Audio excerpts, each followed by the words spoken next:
하나님께서 우리에게 주시는 말씀은 갈라디아서 1장 11절에서 24절까지의 말씀입니다. 오늘 본문은 단순히 바울의 회심담이 아닙니다. 앞본문에서 말씀드렸던 다른 복음, 그리고 바울이 지금 누리고 전한 그리스도의 복음의 차별성에 대해서 분명하게 설명을 합니다. 본문은 바울이 갈라디아 사람들에게 전한 복음을 바울 자신이 얻게 되는 과정에 대해서 그리고 있는데, 다른 복음을 앞에서 얘기하다가 왜 갑자기 자신이 체험한 그리스도의 복음을 말하는 것인가요?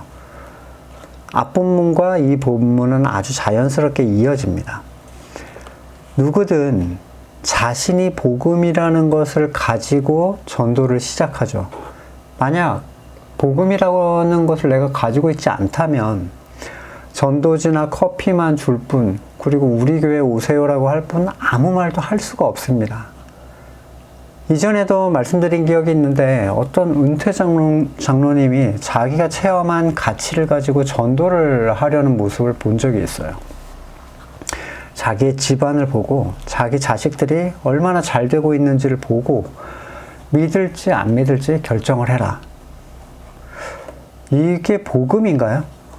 만약 내 아들은 미국 상원 의원을 하고 있고 내 딸은 애플의 CEO가 돼 있다면 그것은 복음의 가치를 설명할 수 있는 종류의 간증이라 될 수 있겠습니까? 세상에서 남이 잘 되는 걸 보고 나도 그렇게 되고 싶어서 교회에 다니게 하는 것, 그게 과연 성경적 복음의 결실인가? 그렇게 전도한다는 것 자체가 성도가 아니라는 증거이고, 그렇게 전도를 시도했다는 것 자체가 복음이 그에게 없다는 증거입니다.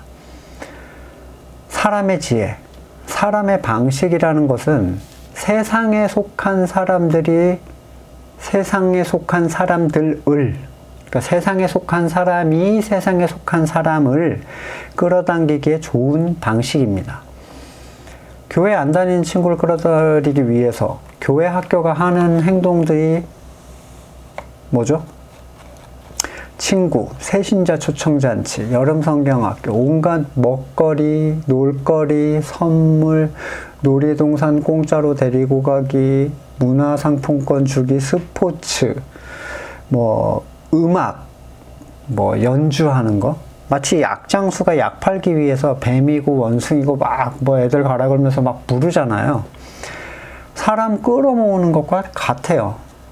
이러한 행동을 하는 데에는 두 가지 이유가 있습니다. 먼저, 전도를 하는 사람이 자신이 은혜로 얻어지는 복음의 가치를 누려본 적이 없기 때문이고, 두 번째로, 끌어들이고자 하는 사람이 복음과 관계없이 단순히 세상에 속한 사람이기 때문에 그렇기도 해요. 정말 거듭난 사람은 세상의 것을 얻기 위해서 신앙을 찾지 않습니다. 그러니까 하나님이 그 사람 안에 절망성을 보여주신 그 경우에는 그들 안에 하나님께서 주시는 세상이 알 수 없는 것에 대한 소망이 있어요. 세상의 가치는 절대로 그걸 만족시켜 주지 못합니다. 세상을 얻기 원하는 존재는 하나님의 소속이 아닌 세상에 속한 존재죠. 많은 친구를 데리고 오면 많은 선물을 준다. 전도상이 제일 컸어요, 옛날부터. 교회 수를 빠르게 채우기 위해서 스포츠 동호회, 음악 관련 부분을 활성화시키는 건 너무나도 익숙합니다. 이렇게 모여온 사람들이 예수님께서 낫게 하겠다라고 한 그 물고기인가? 널 사람 낚는 어부가 되게 하겠다 하셨잖아요. 그들은 물고기가 아니죠. 그 중에 물고기가 있을 수도 있는 거지. 이런 생각으로 전혀 성경적 방식이 아닌 것들이 전도 방식으로 허용이 되고 있고, 공공연하게 허용이 되죠. 어린 시절 그런 비성경적 방법을 통해서 교회에 왔던 사람이 수십 년 후에 전도한 애는 안 나오는데 걔는 남아서 거기서 집사하고 장로가 됐다, 이런 미담들, 전해지는 사건들을 가지고 이 세상의 방식이 전도의 정석이 되어 가고 있어요, 오히려. 제가 이전에 사역할 때 설교 때 전도는 그렇게 홍보진 나눠주고 그렇게 띠 둘러매고 가서 커피 나눠주고 그런 게 아니라 자기가 체험한 그리스도를 말하는 것이다. 이렇게 설교를 했어요. 교역자실에 불려와서 이런 얘기를 들었습니다. 전도에는 성령이 없어도 된대요. 담임 목사님이요. 전도지는 한 장만 효과를 보게 되면 만 장을 뿌릴 가치가 있다는 거예요. 한 사람이라도 거기 적혀 있는 걸 보고 마음에 거기 적혀 있는 뭐 성경 구절에 마음이 칵 와가지고 전도에 성령이 없이도 할 수 있다는 얘기를 듣고 이쯤 되니까 왜 교회가 그런 방식을 보편적으로 사용하는지 충분히 이해가 가더라고요. 지금 건물의 교회들은 무엇인가 돌아가는 모습을 자기 교인들과 세상에 보여주려고 합니다.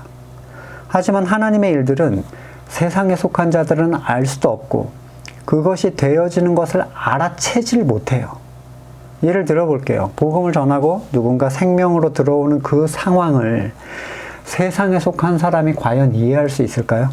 못합니다. 무슨 얘기인지도 모르고 왜 그 얼토당토 않게 들리는 말을 받아들여서 저렇게 되어가는지를 이해하지 못해요. 하지만 건물에 출석을 누군가 하고 있다. 이거는 세상 사람들이 이해할 수 있습니다. 누군가 하나님의 말씀에 의해 찔림을 받고 자기를 부인하고 하나님의 뜻을 자기에게 이루어 달라고 자신의 삶을 내어놓는 과정을 세상 사람들은 기도라고 이해하지 못합니다. 그들이 이해하는 기도는 뭐죠? 몇 시간 어디 건물이나 자리에 딱 앉아가지고 중얼중얼 대거나 눈을 감고 어떻게 하고 앉아있는 거. 그걸 기도라고 생각해요.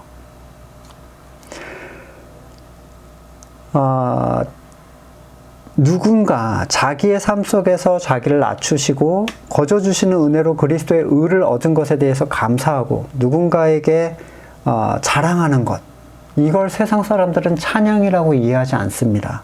그들이 이해하는 찬양은 종교적 가사가 있는 음악을 공연하고 연주하는 거예요. 세상 사람들도 그걸 찬양이라고 생각하죠.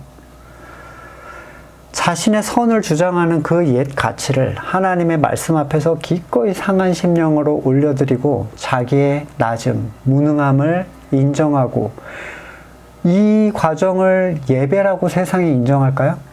그들이 인정한 예배는 모월 모시의 건물에 모여 앉아서 특정 예전을 치르는 걸 예배라고 생각합니다. 성령의 일을 세상에 속한 자가 알아챌 수 있다고 생각을 하십니까? 고린도전서 2장 11절 사람의 일을 사람 속에 있는 영 외에 누가 알리요? 이와 같이 하나님의 일도 하나님 영 외에는 아무도 알지 못한다. 그럼 세상이 알고 있는 예배, 찬양, 기도 그건 뭐예요?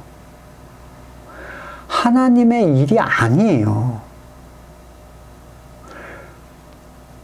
그게 무슨 일인지 세상 사람들은 알지 못한다고요. 세상에 속한 자들이 세상에 속한 자들에게 자신들이 하나님의 일을 한다고 드러내기 위해 만들어 놓은 수많은 일들이 건물교회에서 진행이 됩니다. 그들에게 교회에 건물이 있어야 교회죠. 그리고 교회가 어디 등록처가 있고 협회 같은 소속이 있어야 되고 목사와 전도사 여러 세워놓은 직분이 있어야 교회라고 인지를 합니다. 그리스도의 의를 받아들인 하나님의 처소가 되는 심령 자체가 교회라고 인지하지 못해요. 누가요? 세상에 속한 자들이요. 교회를 다니든 안 다니든 세상에 속한 자들. 세상에 속한 자들이 세상에 속한 자들에게 자기들의 종교 행위를 전파시키는 것은 필연적으로 세상의 지혜와 세상의 방법을 사용해야 됩니다. 그래야 알아듣고 행할 수가 있잖아요. 이미 그 행위로 자신을 채운 사람들은 건물교회 위쪽으로 올라가죠. 항존직이 되고 위로 올라갑니다. 당회가 되고. 그래서 꼭대기에 앉아서 자기는 하지도 않지만 자기가 생각하는 이상적인 선을 막 거기다 추구해놔요. 그리고 사람들한테 그걸 하라고 합니다. 어떤 장로님은 40일 새벽 기도를 그분이 기획했대요. 근데 여러분 이것도 그분이 새벽기도 절대 안 나오는 분인데 새벽기도 나와야 된다 지금 이 얘기가 아니라 그걸 추진하려면 최소한 자기는 나와야 되잖아요. 근데 그게 어려우니까 1년에 40번 나오는 걸 40일 작정기도라고 만들어 놓은 거예요. 1년에 40번이요. 1년에 50주니까 일요일에만 나가도 채울 수 있잖아요. 그 장로님 절반도 안 채웠습니다. 이벤트성이죠. 자기의 선을 내가 기획해서 만들어 놓은 거예요. 마태복음 23장 15절 화 있을진저 외식하는 서기관과 바리새인들이여 너희는 교인 한 사람을 얻기 위해 바다와 육지를 두루 다니다 생기면 너희보다 배나 더 지옥의 자식이 되게 한다. 여러분 그런 교육과 그런 시스템 안에 있던 사람들은 그거를 선한 것으로 생각하죠. 그리고 더 많은 걸 만들어서 추구합니다. 세상에 속한 방식은 지혜로워 보입니다.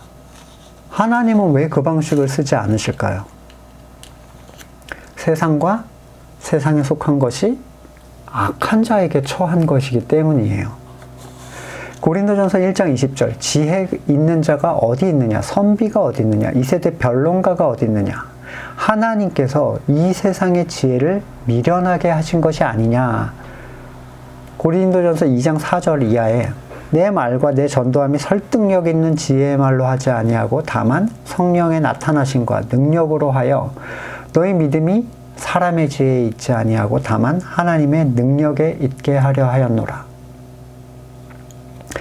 세상에 속한 사람은 하늘에 속한 일을 할 수 없습니다. 그렇지만 그들은 자기가 생각하기에 마음먹기에 따라 얼마든지 하나님의 일이라고 생각하는 것에 자기를 헌신해요. 하지만 세상에 속한 일은 하나님께서 부르신 사람에게 영적인 양식을 공급할 수가 없어요. 그러니까 정말 거듭난 사람한테 아무리 세상에 속한 얘기를 해봤자 채워지지가 않는 거죠. 아무리 그런 목회자의 설교를 1000번, 10,000번을 들어도 공허한 거예요.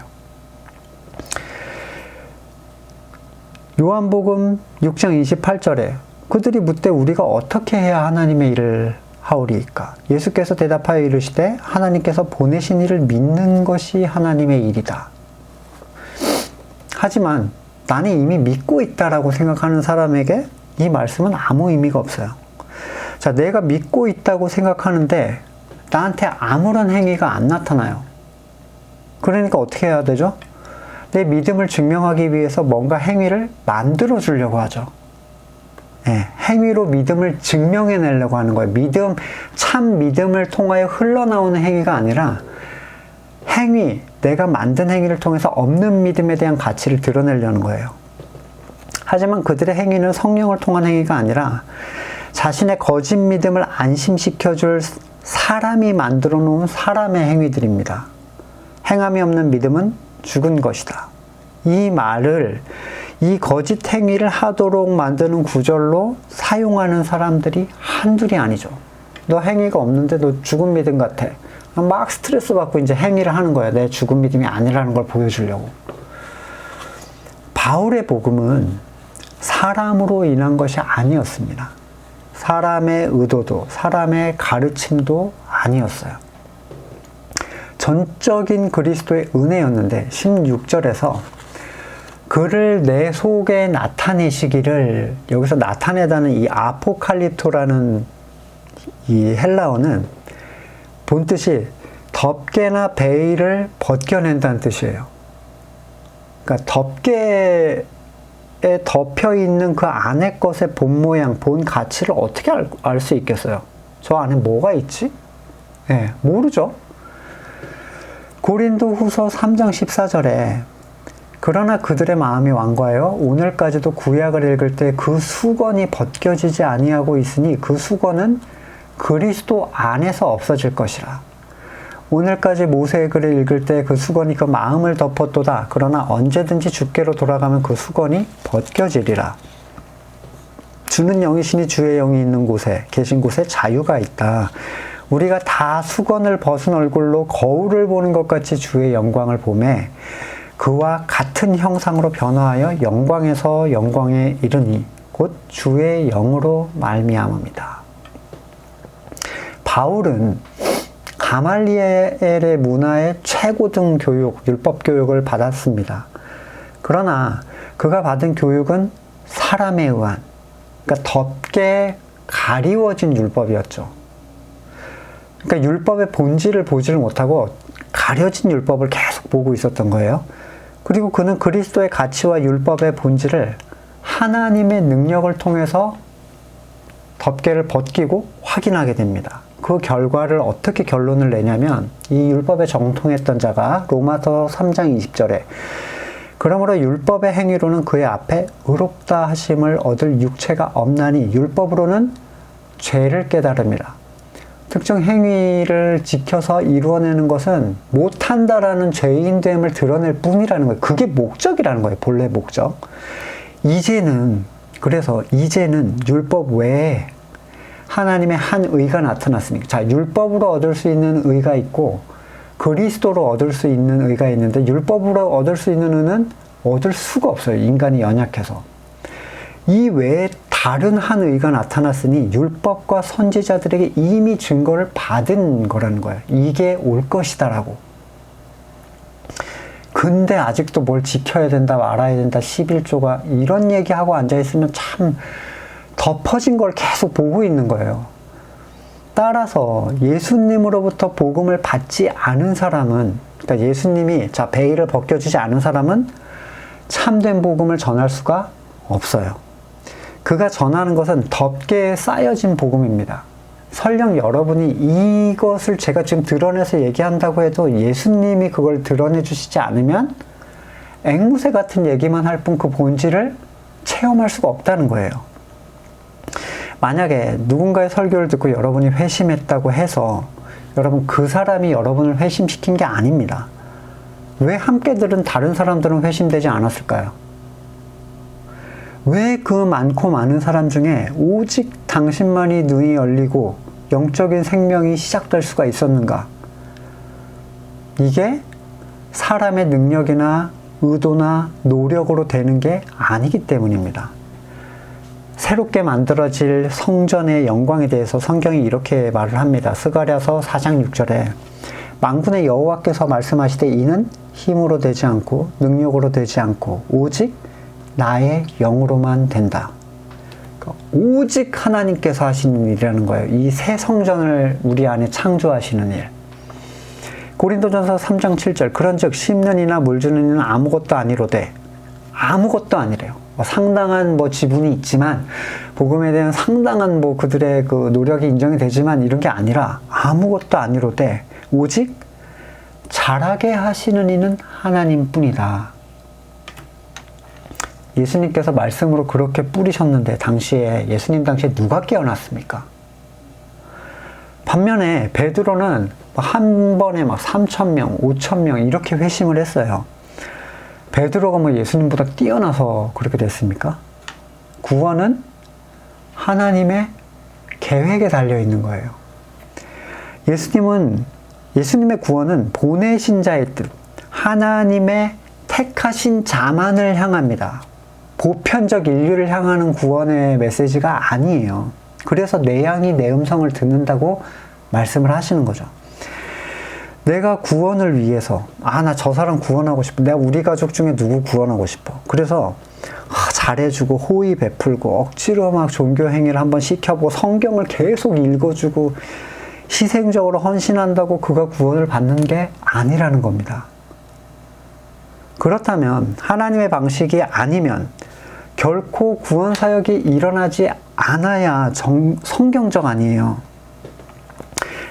그래도 사람의 노력과 정성이 있는데 또는 만에 하나 또 그렇게 하다 보면 구원을 받을 수 있는 거잖아 라고 주장을 하시겠습니까? 이게 인간의 악함을 포기하지 못하는 인간의 그 선을 포기하지 못하는 악함이죠. 교만함이에요. 전도지 만장을 뿌린 것에서 한 명이 회심을 할 수만 있다면, 만약에 실제로 누군가 회심을 했다면 전도지가 약발을 받은 게 아니라 그를 향하신 하나님의 구원의 계획이 창세 전에 있었기 때문에 그가 회심을 한 거예요. 여러분, 축구하다 교회 다니는 사람이 있으면 축구가 전도지가 됩니다. 교회 다닌다는 이유만으로 축구를 굉장히 신성시해요. 지원해, 교회에서 전폭적으로. 그런 거 보신 적 있죠? 캠핑하다가 교회 다닌 사람 있으면 캠핑이 전도지고, 연애하다 교회 다닌 사람 있으면 연애가 전도지가 됩니까? 교회 다니는 게 거듭난 것인가? 한 권사님이 부장들이 모여있는데 부서회의를 하는 거예요. 근데 이제 저는 계속 거기서 일을 시키는 게 문제가 아니다. 복음의 가치를 알아야 된다. 막 이런 얘기를 했더니 다 안 받아들여요. 그 부장 집사라는 사람들, 장로라는 사람들이 전부 안수 집사라는 사람들이 안 받아들이는 거예요. 그래서 자기가 간증을 하는데 자기도 예전에 어리고 미숙했는데 이 시키는 교회 일을 열심히 하다 보니까 지금은 이렇게 교회의 한 부서를 담당하는 부장 권사가 됐다. 아무것도 몰라고 일을 시키고 하다 보면 자기처럼 성장하게 될 것이다 라는 얘기를 하더라고요. 와, 이 근본부터 부정을 해야 되는데 제가 거기까지 듣고 더 이상 뭐 얘기를 못했어요. 뭐 급한에서 싸우자는 얘기가 되니까요.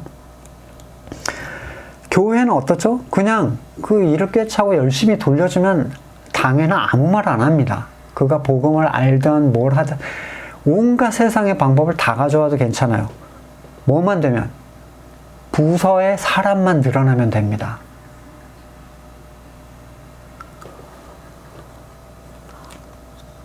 이 사람들이 성도에 대한 인식, 거듭난 자에 대한 인식, 교회, 참된 교회에 대한 인식, 성장에 대한 인식은 완전히 세속적인 거예요. 내가 만들어 놓은 판에서 부흥인 거죠. 그들이 하는 모든 일들은 이렇게 하다가 하나 얻어 걸릴 수 있잖아. 아니면 말고. 이렇게 우리가 새로운 걸 시도하고 노력하는데 나쁘다고 얘기할 수는 없잖아. 여러분, 나쁜 겁니다. 그것은 사람의 일이기 때문이에요. 마가복음 8장 33절 예수께서 돌이키사 제자들을 보시며 베드로를 꾸짖어 이르시되 사탄아 내 뒤로 물러가라. 네가 하나님의 일을 생각하지 않고 도리어 사람의 일을 생각한도다 하시고, 사람의 일은 사탄의 일이죠. 예. 하나님의 일이 아닌 것은 아무리 좋은 의도여도 사탄의 일입니다. 목숨 걸고 예수님을 보호하려고 했다고 베드로가 들었던 사탄아 내 뒤로 물러가라. 이 말씀이 왜 사람의 일을 꾸며대는 지금의 건물의 교회는 없을 거라고 생각을 하십니까? 누가복음 5장 4절에 말씀을 마치시고 시몬에게 이르시되 깊은 데로 가서 그물을 내려 고기를 잡으라. 시몬이 대답하여 이르되 선생님, 우리들이 밤이 새도록 수고하였을 때 잡은 것이 없지만은 말씀에 의지하여 내가 그물을 내리리이다 하고, 날이 밝은 후에 깊은 데로 가서 그물을 던지는 게 당시에 고기 잡는 방식에 완전히 실패한 아무것도 모르는 사람들이 하는 행동이에요. 예.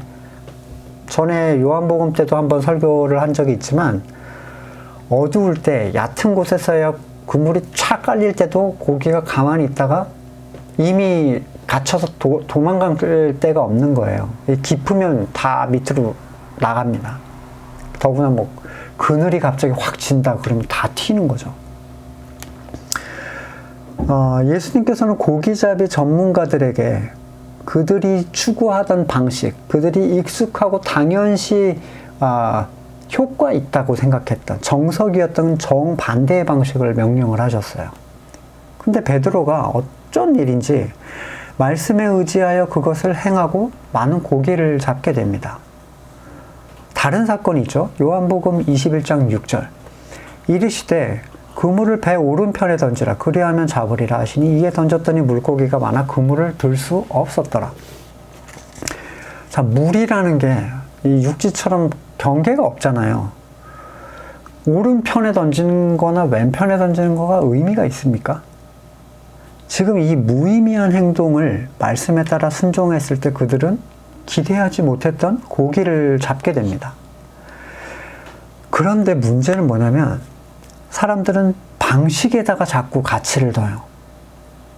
지난번에 날이 샌 다음에 깊은 데에서 던졌더니 대박이더라고. 역시 고기잡이는 오른편이 진리다. 이래서 만들어진 게 지금의 교회들에서 행하는 형식적인 틀들입니다. 뭐가 유행이다, 뭐가 효과 있다, 뭐가 사람들이 많이 온다, 뭐 사람들이 좋다고 하더라 그러면 너도 나도 따라하는 거예요. 아예 정기적으로 그걸 수행하죠. 이런 것들이 연초에 부흥회, 무슨 뭐 심령 집회, 예? 특세니, 뭐 제 몇 차 무슨 대회, 뭐 이런 것들이에요. 물론 그들이 말하는 효과라는 것조차도 이제는 사람들의 평가 또는 많은 사람들이 오는 것, 이런 것들이 되고 말았지만, 사람을 낚는 영혼의 성패는 방식에 있는 게 아니라 말씀을 따르는 순종 안에 있습니다. 고기를 그 미련한 방식에 내가 순종하여 그물을 던졌을 때 고기를 하나님께서 그물 안에 넣어주시는 거지, 그 방식이 효과적이라서 고기를 잡게 된 게 아니라는 거예요. 고린도전서 1장 21절에 하나님의 지혜에 있어서는 이 세상이 자기 지혜로 하나님을 알지 못하므로 하나님께서 전도에 미련한 것으로 믿는 자들을 구원하기를 기뻐하셨다. 유대인은 표적을 구하고 헬라인은 지혜를 찾으나 우리는 십자가에 못 박힌 그리스도를 전하니 유대인에게는 꺼리끼는 것이요 이방인에게는 미련한 것이로되 누구한테만요? 오직 부르심을 입은 사람에게는 유대인이나 헬라인이나 그리스도는 하나님의 능력이요 하나님의 지혜로 들린다는 거예요. 보편적으로 즐거워할 만한 얘기를 하는 건 여러분 정말 잘못된 방식입니다. 그거 사람들이, 세상 사람들이 좋아할 만한 거 판 깔아놓고 나중에 목사님 나와서 설교 한번 하고 아무런 의미가 없어요. 구원을 받는 우리에게는 거듭나서 하나님이 택한 사람에게 그렇게 들린다는 거예요. 그러면 사람을 고를 이유가 있습니까, 우리가? 종교적 가치를 위해서 아이디어를 뽑아내고 회의하고 머리 굴리는 부서회의는 정말 악한 회의예요. 악한 회의. 자신들의 지혜로 선한 걸 뽑아내서 그것에 가치를 부여하는 탐욕에 속한 아주 타락한 회의죠. 그들은 성경에 있는 것을 따라하려고 하지 않습니다. 너무 미련해 보이기 때문이에요. 애들이 어린데 무슨 성경 복음의 가치야. 일단 예수님부터 오려. 십자가부터 한번 오리고 색칠해봐. 얘기를 안 해요. 왜? 너무 미련해 보이니까. 뭐 얘 애들한테 성경 얘기하고 구원에 대해서 얘기하고 무섭게 겁주지 마 이런다고요. 너무 미련해 보이는 거예요. 그들은 보내신 자를 믿는 것은 아무런 변화도 효과도 없다. 게으르고 무능한 것이다. 이렇게 생각합니다. 하나님의 방식은 있던 자들까지 떨어지게 만들지도 모른다는 두려움을 줘요. 그 사람들한테. 그들이 세상에 속해 있기 때문입니다. 하나님의 방식 때문에 누가 떨어져 나간다. 그러면 그거를 붙잡고 있으려고 하는 존재는 도대체 누굽니까? 하나님의 방식 때문에 떨어져 나가려고 하는데 가지 마. 넌 가면 안 돼. 이렇게 붙잡고 있는 존재는 누구예요?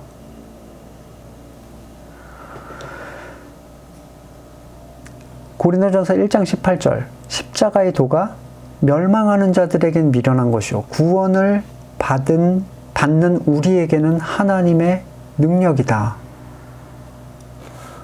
기록된 바 내가 지혜 있는 자들의 지혜를 멸하고 총명한 자들의 총명을 패하리라 하였으니, 바울은 이 가치를 체험했습니다. 기독교, 다른 말로 유대교를 위협하던 그리스도를 따르는 사람들을 박해하던 데 가장 앞장섰던 사람이죠. 그의 행위는 갈라디아 교회 사람들에게 너희가 나의 과거 기독교 핍박 전력을 이미 들어서 알고 있을 줄로 안다 라고 자기가 얘기할 정도로 이 반그리스도교적 행위는 아시아 지역에서 악명이 높았어요. 야, 바울한테 걸리면 끝장이야. 사울한테 걸리면 끝장이야. 이렇게. 그는 눈에 보이는 건물의 교회를 핍박한 게 아닙니다. 진짜 참된 하나님의 교회를 아예 없애버릴 목적을 가지고, 완전히 씨를 말릴 생각을 가지고 자기의 모든 거를 신앙적 신념을 걸었던 사람이에요. 자기와 비슷한 유대교 중에 바울을 앞서는 사람이 없을 정도로 탑이었어요. 네. 그 분야의 탑, 열정이건 지식이건 간에 뭐 하나 떨어지는 게 없는 완벽한 율법주의자. 그런데 그의 회심의 사건을 보세요. 하나님께서 그를 불러주신 것, 누군가의 중보나 강구나 그의 선함이나 악함이나 또는 율법에 대한 열심, 지식의 수준과 아무 관계없이 무엇으로부터 시작이 되죠? 그의 회심은 창세 이전에 모태로부터 따로 세우신 은혜였다는 거예요. 그가 아직 태어나기 전에. 로마서 9장 11절에 이에 대해서 잘 나옵니다. 그 자식들이 아직 나지 않고 무슨 선이나 악을 행하지 아니한 때에 택하심을 따라 되는 하나님의 뜻이 행위로 말미암지 않고 오직 부르시는 이로 말미암았다. 여기서 계속 강조하는 건 은혜라는 거예요. 구원은 누군가의 노력이나 회심, 계획이나 열정, 능력에 따라서 되는 게 아니라는 겁니다. 리브가에게 이르시되 큰 자가 어린 자를 섬기리라. 기록된 바 내가 야곱은 사랑하고 에사는 미워하였다. 그런즉 우리가 무슨 말을 하리요? 하나님께 불의가 있느냐? 모세에게 이르시되 내가 긍휼히 여길 자를 긍휼히 여기고 불쌍히 여길 자를 불쌍히 여기리라 하셨으니 그런즉 원하는 자로 말미암음도 아니요 다른 박질하는 자로 말미암음도 아니요 오직 긍휼히 여기시는 하나님으로 말미암았다. 자, 바울의 회심은 하나님의 계획이 때가 되어서 일어난 현상이에요. 하나님의 능력이 드러난 현상인 거죠. 사람의 영향을 전혀 받지 않았습니다. 충격적이 아닌가요? 자기가 그렇게 없애기 위해서 혈안이 되어 있던 그분을 위해서 살아가는 완전히 정반대의 삶을 산다는 것이 이게 이성적으로 받아들여질 수가 있겠습니까? 한마디로밖에 표현이 안 되는 거예요. 이걸 가지고 은혜라고 하는 겁니다. 이 은혜를 참 쓰레기처럼 만들어놨죠. 뭐 합격하면 은혜, 뭐 자기가 원하는 거 이루어지면 은혜. 아니에요, 여러분. 구원에 대한 가치, 이 은혜는 하나님께서는 세상의 눈에는 덮여져 있었던 그리스도의 가치, 그것을 바울에게 확 들어서 보여주시는 순간 변하지 않을 수가 없었습니다. 참된 것을 본 사람은 그림자의 영향을 받을 이유가 없어요. 히브리서 10장 1절 율법은 장차 올 좋은 일의 그림자일 뿐이요 참 형상이 아니므로 때마다 늘 드리는 같은 제사로 나오는 자들을 언제나 온전하게 할 수 없다. 진짜 올 것의 그림자라는 거예요. 자신이 전 삶을 걸었던 그 율법의 진실을 그리스도 앞에서 확 드러나는 순간 바울이 율법을 놓고 은혜를 따르는 것은 어려운 일이 아니었습니다. 내가 따르고 있던 게 이거였다는 일을 발견한 거예요. 중요한 건 뭐죠? 사람의 가르침? 어떤 사람은 그 와중에 바울이 이렇게 크게 쓰임을 받은 건 그가 율법을 열심히 연구한 사람이었기 때문이다. 이렇게 타락한 결론을 내더라고요. 그 얘기를 하려는 게 아닌데 더 이상 해줄 말이 없어요. 네. 바울이 이렇게 180도 정반대 방향으로 달리게 된 일이 사람을 통한 일이 아니었기 때문에 그는 사람을 의지할 이유가 없었어요. 동시대를 살고 있었던 자신이 추적해서 제거하려 했던 그 핵심 사도들을 따라서 나서질 않습니다. 찾아 나서질 않았어요. 그래도 뭔가 배워볼 가치가 있다. 예수님이 옆에서 직접 들은 사람 뭔가 다른 게 있지 않을까? 이런 생각이 들지 않았을까요? 이 얘기는 여러분 사람에게 복음의 가르침을 받는 게 부정적이라는 얘기를 하는 게 아닙니다. 자, 사도행전 18장 24절에서 아볼로가 성경에 능통했지만 브리스길라와 아굴라가 그를 데려다가 자세하게 가르쳐줘요. 복음에 대해서. 하나님의 도를 더 정확하게 풀어서 일러줍니다. 그러니까 행여나 성경은 나는 무조건 하나님과 나와의 관계에서만 해야 돼. 이렇게 독학해야 된다고 생각하시는 분이 계실까봐 바울의 지금 사건은 그걸 말하려고 하는 게 아닙니다. 그러면 설교자나 사역자나 목사가 다 필요 없죠. 그냥 혼자 성경책 가지고 저 골방으로 들어가서 이러면 끝나는 거예요. 자, 바울은 뭘로 부르심을 받았죠? 사도잖아요, 사도. 예. 지난 시간에 말씀드렸듯이 그가 사도가 된 것은 마띠아처럼 성령 받기 전에 11사도가 12가 부족하잖아. 우리 12명이었는데 원래. 그러니까 하나 뽑자 그래갖고 막 인간적으로 염려해서 제비 뽑아서 세운 그런 종류의 것이 아니에요. 여러분, 예수님께서 손수 뽑은 사도라는 거예요. 손수 뽑은 제자. 자, 사도성이라는 것의 핵심은 뭐냐면 예수님께서 직접 뽑으셔야 됩니다. 사도라는 것의 그 참된 그 정의를 내리자면 직접 뽑아서 가르치신 사람이어야 하고 그에게 능력을 주어서 하나님의 능력과 지혜, 그러니까 지식을 주셔서 하나님의 나라를 선포하도록 하신 이 사실을 충족시켜야 되는데 마띠아는 제비가 뽑은 거죠. 제비. 예. 따라서 당시에 이 새 언약에 관한 성경이 없었잖아요. 이제 복음의 가치가 드러난 성경이 없었을 때 직통 계시, 하나님이 직접 그에게 알려주는 계시에 대한 정당성이 확보된 사람들이 이 사도예요. 바울이 하나님과 그리스도 앞에서 내가 사도다라고 분명하게 선언하는 건 그의 영적 양심에 전혀 꺼리낌이 없었다는 거예요. 이렇게 주장하는 데 있어서. 자, 계시로 치자면 바울처럼 많은 걸 알게 된 사람도 없죠. 성경이 있기 전의 일이라는 것은 이 직통 계시를 통해서 말씀을 세우기 위한 하나의 과정이었는데 사도들에게 서신을 쓰게 하는 그 과정들. 지금 영지주의적 이단으로 직통 계시를 주장하는 신사도 운동, 여기에 대해서는 경계할 필요가 있습니다.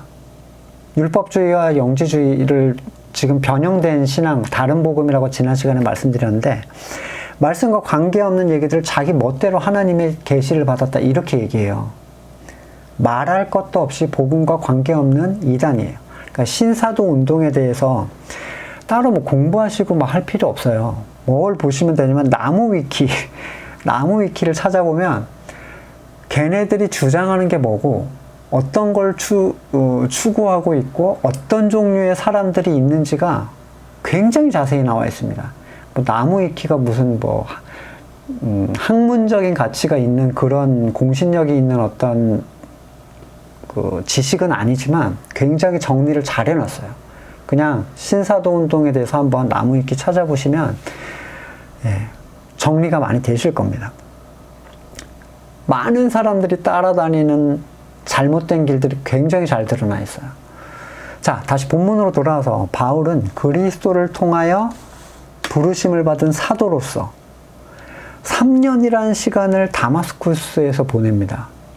그러니까 뭘 했는지가 기록이 안 돼 있는데 아마 지금껏 그를 움직였던 옛 언약의 그 덮개를 벗은 모습을 보면서 이제 옛 언약의 덮개 벗은 모습의 옛 언약을 보니까 이게 뭔지를 알게 된 거예요.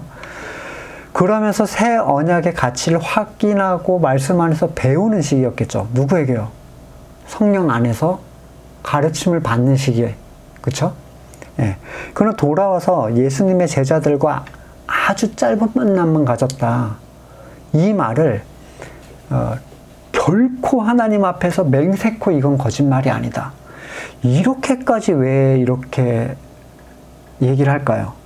이게 그렇게 좀 오래 만나면 어때? 그렇지 않아요?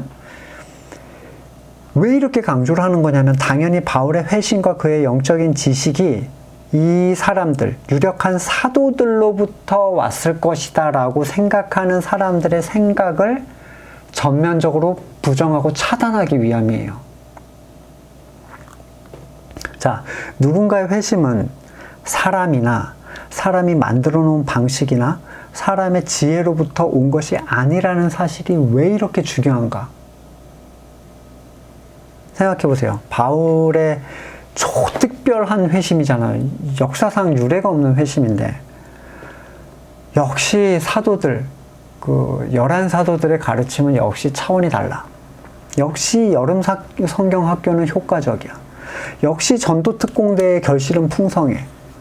역시 합심기도에는 약발이 있다거나 그것을 전한 사람이나 프로그램과 각종 행사가 생명의 결실을 낸 것처럼 인기 주인공이 돼서 여기저기 불려다니는 현상을 여러분 요즘에 보고 계세요? 안 보고 계세요? 인기 강소로 한번 히트치면요, 뭐 시간이 48시간이어도 하루에 48시간이어도 시간이 모자라요.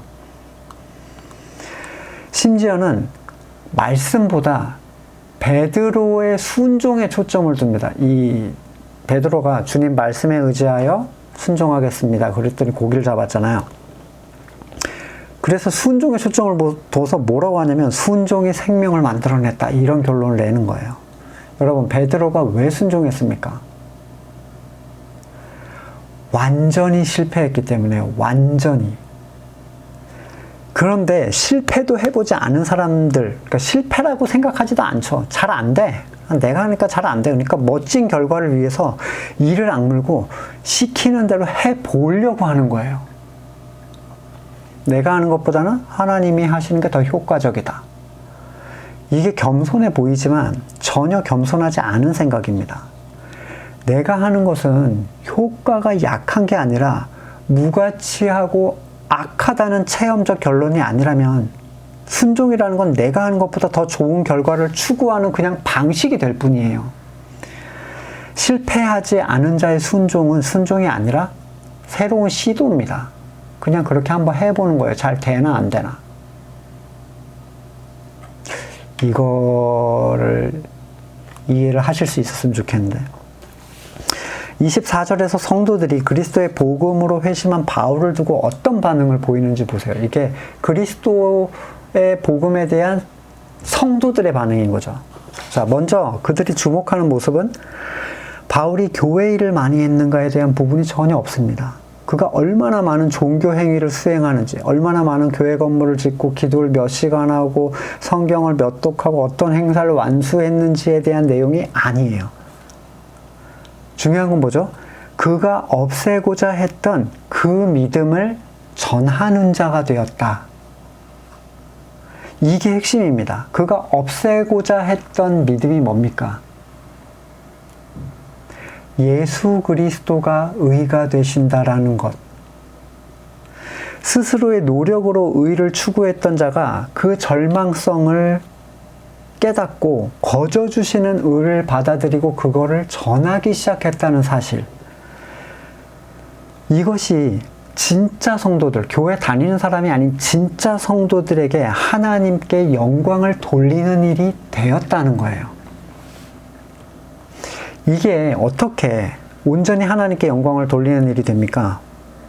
이 일이 누구의 희생이나 계획이나 열정이나 능력이나 가르침이 아니라 100% 하나님의 은혜로 된 일이기 때문이에요. 하나님께서 하나님의 백성을 구원하셨다. 이것이 하나님을 찬양하는 영광의 방식이에요. 성도가 하나님을 찬양하는 영광의 방식. 구원을 찬양하는 거예요.